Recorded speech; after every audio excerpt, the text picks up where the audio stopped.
Okay, so the next topic in this series is combinations. Now, this leads on from permutations, and they're related, but they're quite different. And we're going to look at how they differ and what they are. So, what is a combination? A combination is a selection of objects without regard to order or arrangement. Okay, so remember from permutations that order was really important. Now, with combinations, order is not important. So, order does not matter. So, just to highlight that, I've put it in red, so order does not matter. Okay, and we'll have a look at exactly what that means with a couple of examples now. So list the possible teams of 3 people selected from A, B, C, D, and E. Okay, so the reason that order doesn't matter in this is because if person A, B, and C are chosen, it's the same as person C, B, and A. Okay, so it's the same thing. We don't actually care about the order. So what I mean by that is A, B, and C. That's the same thing as B, A, and C, or C, B, A. It's the same. All right. We need to have a different combination of letters to get an actual difference there. So these are all the same. So we're just going to ignore the same. So what we could have, we're choosing 3 out of 5. So we could have A, B, C. We could have A, B, D. We could have A, B, E. Now, there's a couple more we can have with A. So I could have A, C, D, or A, C, E, or A, D, E. Okay, and that's all the combinations I can have with A in it. All right.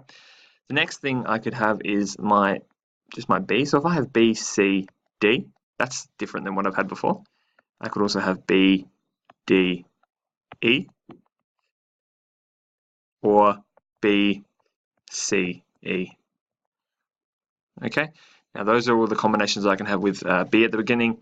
And finally, I can also have C, D, E.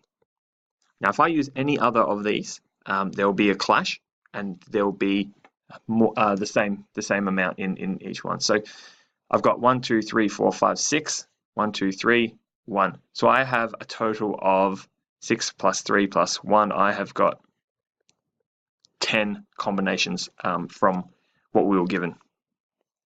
Now, there's an easier way to write this, and it's the same as permutations. There will be a formula, and as we get larger and larger numbers, it's going to be difficult to write out in this form that I've written this out in. So what we do is we have a formula.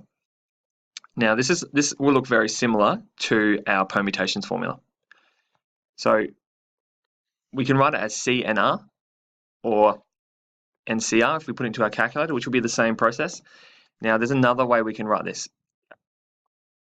So often you see it written like this, in brackets and N at the top and R at the bottom. It kind of looks like a fraction, but it's not. That's the symbol. Just brackets and N at the top, R at the bottom. You can see the formula here using our factorial notation is exactly the same as the permutation one. However, it's got this extra factor of R factorial there. Okay, so we can actually use our calculator to work this out. Now, what we've got is a possible amount. So we want to list the possible teams of 3 people selected from a group of A, B, C, D, and E.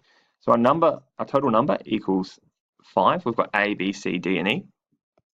All right, and the amount we're choosing is 3.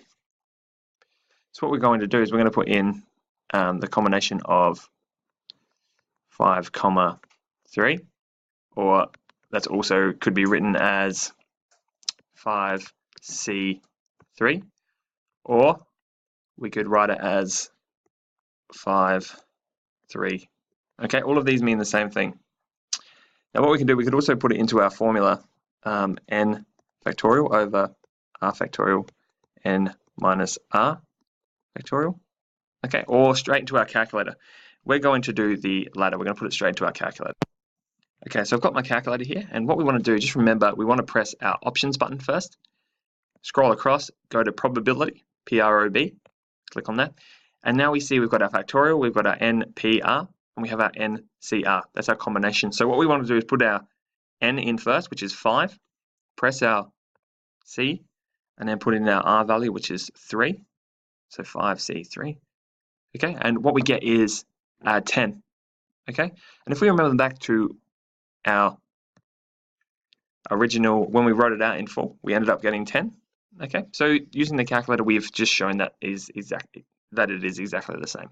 All right, so combinations are very closely related to permutations, but there's some really close differences. So we'll have a look at some of those now.